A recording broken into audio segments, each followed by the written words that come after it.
WJBF.com. Click, click.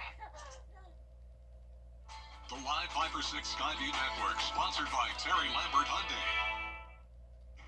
Get ready for some winter temperatures, and actually the first day of winter will be here on Saturday, so the temperatures will definitely be reflecting that. But as we head towards Christmas Day, we will see a bit of a warm up. I'll have all the details on the temperatures coming up. Now on News Channel 6 at 6, improving reading rates in Georgia, what the state's literacy coach is doing to help, as your News at 6 starts now. Live from Television Park, this is WJBF News Channel 6 at 6. Good evening, everyone. I'm Bria Smith, in for Brad and Jenny. Thanks for joining us. The Georgia Council on Literacy is looking ahead to spring semester by gearing up to help the state improve its literacy rates. The state's new literacy coach is meeting with teachers and policymakers across the state to talk about ways to help Georgia students become better readers. The plan is to focus on getting more students interested in reading in grades K through 3 and get more funds to hire extra literacy coaches to train more teachers, help families in need, and students with dyslexia. New data shows more than a third of Georgia's third graders are reading below grade level. Well, one really important piece that we have implemented right now is all of our K through 3 teachers are screening their students. And what screening means is that they're really looking at how are the students performing when it comes to reading and what areas do they need support in. So our teachers have all been trained not just in the right education of how to teach reading, but also in looking at their student data and really being able to zero in and support students that need help. Georgia Reads has an application for a $25,000 reward for communities that want to improve literacy rates in their area. Chief Meteorologist Jennifer Tanashi joins us for a first check of the weather. And Jenna, during the day, it was a pretty nice day. Yeah, it was definitely pretty mild, so not nearly as warm as it was over the week, but over the early half of the week, I should say. But now we're back to near average temperatures, around 60 degrees. So right now you're taking a look at our Terry Lambert Hyundai Skyview Cam from Wellstar MCG Health. The sun has gone down, but the clouds are still sticking around for at least around half the CSRA. And you can see on today's almanac, our temperatures starting out in the upper 40s, so definitely a chilly Thursday morning for us. And then our high was 62, so that brought us right back to around average for this time of the year. Our temperatures right now are in the mid to upper 50s, some places at the 60 degree mark still. Augusta at 56, 57 in Evans, Louisville at 59, Swainsboro, you're at 60 degrees, 56 in Wrightsville, and 61 in Waynesboro. So you can see the temperature change map is pretty drastic, showing places around 5 to 13 degrees cooler than yesterday. And the dew points have also fallen down into the upper 40s through upper 50s, so some drier air is taking over. Winds are coming in from the northeast right now up to around 5 to 7 miles per hour. Tomorrow will be a breezy day, so we'll be trading out these clouds for sunshine tomorrow, but also some gusty winds as we'll have another cold front passage. So here's the front that came through yesterday, high pressure moving in for now, but then this cold front is going to bring in that Arctic blast from Canada, dropping our temperatures to around freezing by Saturday morning. But in the meantime, tonight, not too cold. We will be down into the upper 40s by 11 p.m. and still mostly cloudy skies. But looking ahead here, sunshine Friday through Sunday with those highs down into the upper 40s on Sunday, lows down into the 20s. Coming up, I'll have a look at your full 10-day forecast, so stay with us. But back to you, Bria. All right, Jenna, thank you. A former Richmond County deputy pleading guilty in federal court to violating the civil rights of an inmate. Dantavian Jones was charged after an incident in May 2022 when some inmates at the Charles Webster Detention Center flooded part of the jail. The complaint states that Jones unlocked handcuffs on an inmate who was being detained, and then another deputy punched the inmate several times and put him in a chokehold while Jones did nothing to intervene. Two other former sheriff's office employees, Daniel D'Aversa and Melissa Morello, are awaiting sentencing after pleading guilty. Jones will also be sentenced at a later date. The spirit of giving means a little more this holiday season for one local man. He helps raise cancer awareness through a unique gift. I spoke with Randy Bars about his project. This Christmas, the sound of a ringing bell means so much more to patients with cancer on the 5th floor at Wellstar MCG.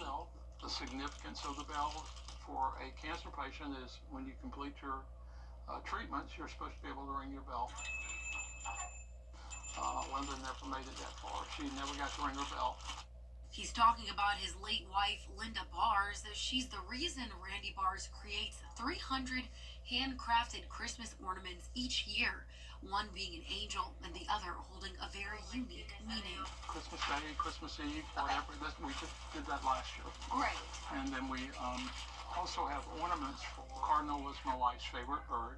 Our backyard, we have just dozens and dozens that go to our feeders, and she used to just love to watch them. So I thought, well, this would be a great ornament for her in her honor. So each one's different. Each one has the bell. They also have a little sticker. It says, "In loving memory of Linda Bars." Linda Bars was a patient on this floor for 4 months as she battled her brain tumor. She never got to ring the bell. She was probably at least 6 different personalities during that time frame. Now, sometimes it would only last a day or two, sometimes longer. All the nurses on this floor put Brown Eyed Girl on their phone. And so whenever she started having any kind of issues, one of them would show up and turn on their phone and start playing Brown Eyed Girl. And so she would calm down. Now his mission spans beyond Christmas morning when patients will receive their ornaments. It's his life's goal to pick up where his wife left off on her philanthropy work. She was so concerned, and this was all about the community, more concerned about the community than her own self. So I'm going to make sure that her work gets finished. In Augusta, Bria Smith, WJBF, News Channel 6. And we're hoping Mr. Bars has a very Merry Christmas. Now, 2 Augusta commissioners are finishing up their terms. A special reception was held Wednesday for our outgoing District 7 Commissioner Sean Frantum and District 5 Commissioner Bobby Williams. Both men look back on their service to the city. Just helping people. I mean, you do this to help people, and it becomes a part of you. For me, almost 10 years, over 20% of my life I've served on this commission. I'm definitely going to miss it. Great time here in Augusta. I've always tried to make good decisions that would impact things we do in Augusta, impact our way of life. Both say they love Augusta and want to continue to see changes in the community to benefit the people. The FBI is doing everything they can to bring local students a magic holiday. Castle Pines Mobile Home Park was one of the hardest hit areas impacted by Hurricane Helene, some losing all they had. The children attend Gracewood Elementary, and today the FBI and the city of Augusta made sure those students will have something to open on Christmas Day. Toys of all kinds were handed out. I get to watch these smiles and see the look on these young people's faces, and know that we're, you know, in some small way just giving back to the community, because we live here. I mean, this is our home too. I understand how devastating that storm was, and if we can just put a smile on a young person's face or make it a little easier for the parents. FBI officials say community outreach is a big deal. They reached out to Mayor Garnett Johnson to give back to those in need. The spirit of Christmas coming to life today for many children in need in the Garden City. More than 1,300 children from more than 500 local families will receive Christmas gifts through the Salvation Army's 45th annual Angel Tree program. This year, the organization served about 300 more families than last year because of the hurricane. It's all thanks to generous community donors. What I say so often is this ministry of dignity and helping people who may not be able to do things that some of us might take for granted that we can provide. This very generous community steps up and donates just amazingly well. For more information on the Angel Tree program or how you can support the Salvation Army, head on over to WJBF.com. Coming up, the latest on the murder of the United Healthcare CEO, the suspect back in New York facing terrorism and murder charges. News Nation. And Jenna joins us for another check of the weather.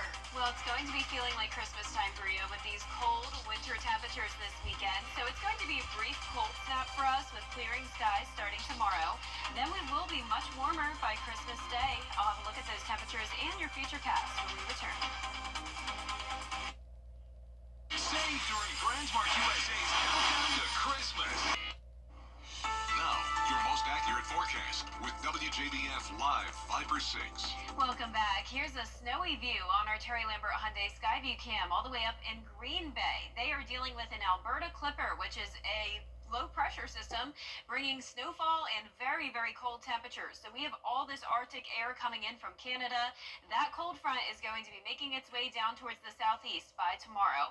The low pressure system that brought us some storms late last night is now off the coast. We do still have some lingering cloud cover, but high pressure to our west is keeping things nice and dry. Temperatures are anywhere from the low 50s to low 60s, 52 in Sandersville, 54 in Wrightsville, Lincolnton you're at 56, 59 in Barnwell, Allendale at 61 degrees. Now for your Friday, we're going to be chilly in the morning at 46, climbing to around 60 in the afternoon with clearing skies. So lots of sunshine to look forward to. And winter is now just 2 days away. So the winter solstice begins on Saturday and temperatures will be reflecting that. So we'll see some places dip down into the 20s, others in the low 30s, but a lot of us will be right around freezing. So here's a look at our feature cast tonight at 8 p.m. Still mostly cloudy conditions. And then as we go into Friday morning, as this cold front approaches us, those clouds will begin to push off towards the east. Cold front will move through with northwest winds. That'll be bringing in some very cool air. And then notice on Saturday, plenty of sunshine all across the two states. So a beautiful sunny weekend, just a cold one. Our winds will be gusting up to around 20 miles per hour tomorrow afternoon, then possibly up to around 25, maybe a 30-mile-per-hour gust here and there. That'll be Friday night. Now by Saturday morning, the winds will settle down a little bit, but even a gust up to around 18 miles per hour will be making the actual temperature feel even colder. So the wind chill could be down into the mid-20s. The low in Augusta will be right below freezing at 31, high of only 53 on Saturday. Then our highs will be topping off in the upper 40s on Sunday. So notice it's a brief cold snap from Saturday through Tuesday, but just in time for Christmas Day, it will be very mild, back up to around 62 degrees. Doesn't look like it will be a complete washout of a day, but I am keeping those rain chances around at just 30%. Here's a look at Christmas Eve during the afternoon hours. Clouds taking over and possibly a few pop-up showers in the afternoon and evening. Now, as we go into Wednesday, which of course is Christmas Day, it does look like it will be a dry start to the holiday, and then the rain most likely won't be moving in until later in the evening, which is great news once you're laying in bed or back in the house for the rest of the night, maybe with the fireplace on, all your Christmas gifts unwrapped. There may be some rain coming down, so that'll be Wednesday night, and we'll be watching for the chance of some storms there, but as of now, nothing to worry about. Our lows tonight will be in the low to mid 40s, pretty chilly. Highs tomorrow will be in the upper 50s through low 60s. And to look at that 10-day forecast, lots of sunshine to enjoy all the way throughout the weekend. Then next week, we're back into the 50s on Monday, 60s by Christmas Day. And we will be finishing off the month of December with above average temperatures. Now, congratulations to today's umbrella winner. That is Lynette Baker from North Augusta. Lynette, you can pick up your Viper 6 umbrella here at the station and sign up to win yours on WJBF.com. Seems like it'll be the most useful gift this Christmas, seeing as it might rain. Yeah, it's a great Christmas gift. Very So fitting. congratulations to her. Thank you, Jenna. Coming up, the Georgia Southern Eagles preparing for the New Orleans Bowl tonight against Sam Houston. Hear from the quarterback on sending the seniors out on the right note in sports. Truck accidents leave you out. You can't always choose the weather, but you can choose your weather app. Go with the most accurate and most trusted, the Live 536 mobile app. Download it today. Now, WJBF sports coverage you can count on. The Georgia Southern Eagles are gearing up for their last game of the season, playing in the New Orleans Bowl against Sam Houston. It's the Eagles' third consecutive bowl appearance under head coach Clay Helton, and prior to that, they had a 3-9 record in the 2021 season. The 8-4 Eagles are looking to win their 9th game of the year tonight and send out the Georgia Southern seniors on a high note. It means everything, and I've played this whole season for the seniors, and this is our last game, so it's our last opportunity to get a win. I want to send them off strong, especially the receivers. I want to give them a good game and push their careers forward and hopefully to the next level. Kickoff set for 7 p.m. on ESPN2. We'll have those highlights at 10 and 11. And the end of the football regular regular season means new changes to the South Carolina coaching staff. Head coach Shane Beamer announcing that Mike Shula is the new offensive coordinator and quarterbacks coach. Prior to the 2024 season, Shula was the senior offensive assistant coach. He helped Lenora Sellers earn the SEC Freshman of the Year award, and he begins a new 3-year contract that'll take him to the end of the 2027 season. I feel extremely motivated now, number one, to help our offense and help this football team finish the season the way we want to finish it. It's going to be a big challenge against Illinois. And then, as I spoke to the offensive players just briefly a couple days ago, just to continue to build on what we have. The Gamecocks will face off against the Fighting Illini. Kickoff set for 3 p.m. on New Year's Eve right here on News Channel 6. And the second-ranked South Carolina women's basketball team faced off against Charleston Southern this afternoon at the Colonial Life Arena, seeking their 64th straight win at home. Joyce Edwards led the way with 20 points and a perfect 8 from 8 from the charity stripe in their 82-46 victory. The Gamecocks shook off a tough start offensively in the first quarter, but they outscored Charleston Southern by double digits in each of the next 3 periods. The Gamecocks improved to 11-1 on the season and will get the next 10 days off from competition. I'm happy that we got over a really hard non-conference season with two non-conference games left to play, and looking forward to our conference because it is, we play Wofford after the break, but looking forward to our conference because it's going to be another challenging opportunity for us to get better. The Gamecocks have one more non-conference game remaining until they gear up for SEC play. That'll do it for sports. We'll be back.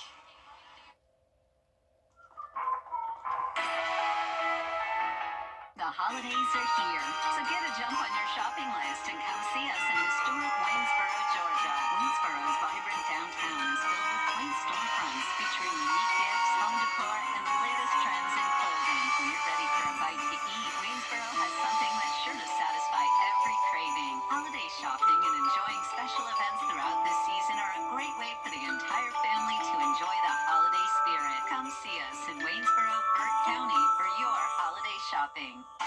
During Mattress Month at Rooms to Go. Don't miss it.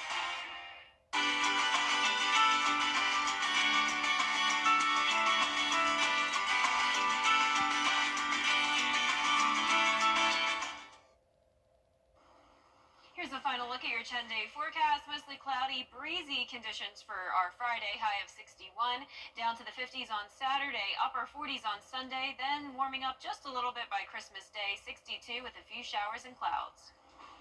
A pizza place in New York City tried to find a way around some new regulations. Lee Industry Pizza turned a school bus parked outside into a dining space after the city implemented new rules that only allow outdoor dining sheds between April and November. The city has given the restaurant 30 days to remove the bus or face a fine, but the pizzeria says it's a legally parked car in the street.